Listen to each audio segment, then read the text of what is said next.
नमस्कार. काही दिवसापूर्वी ठाणा परिसरामध्ये अक्षता म्हात्रे या महिलेवर सामूहिक बलात्कार करण्यात आला. वैवाहिक वादातून एक स्त्री घर सोडते आणि मानसिक तणावाखाली जाऊन ती शांतीसाठी एक मंदिर गाठते.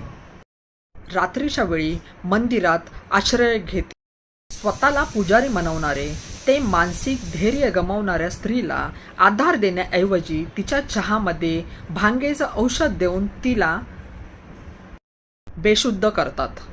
त्यानंतर तिच्यावर तीन नराधम अतिप्रसंग करतात. शुद्ध आल्यावर जेव्हा ती प्रतिकार करते तेव्हा तिचं डोकं हे 3 नराधम दगडावर आदळतात, तिला खाली फेकतात. हे किती भयानक आहे मित्रांनो. दुःखात एखाद्या देवाच्या दरबारी स्वतःसाठी आश्रयासाठी जाणं ही तिची चूक होती. देवाच्या दरबारी पुजाऱ्यावर विश्वास ठेवून त्याच्या हातातील चहा घेणं हाही तिची चूक होती.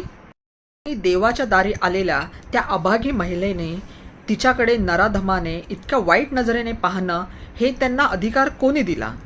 मंदिराच्या पुजाऱ्याने असे कृत्य करताना त्यांना देवाची नाही, माणसाची नाही, त्यांना कशाचीच भीती का नाही वाटली? अशा नालायक 3 नराधमांचं नाव आहे श्यामकुमार शर्मा, वय 62 वर्ष, संतोष कुमार मिश्रा, वय 45 वर्ष आणि राजकुमार पांडे, वय 54 वर्ष.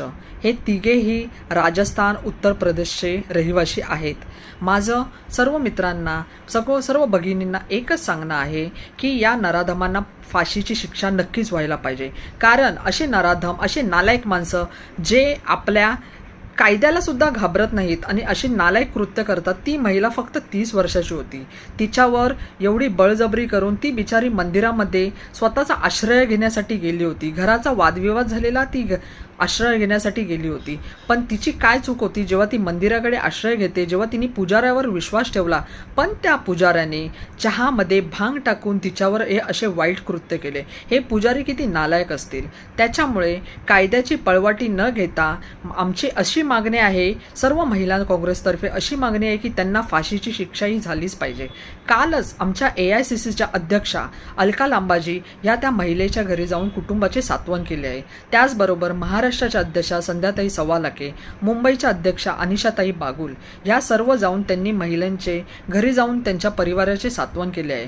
पण आम्हाला एवढंच आहे सर्व महिलांतर्फे की त्यांच्यावर कडक कारवाई होऊन त्यांना फाशीची शिक्षा ही झालीच पाहिजे.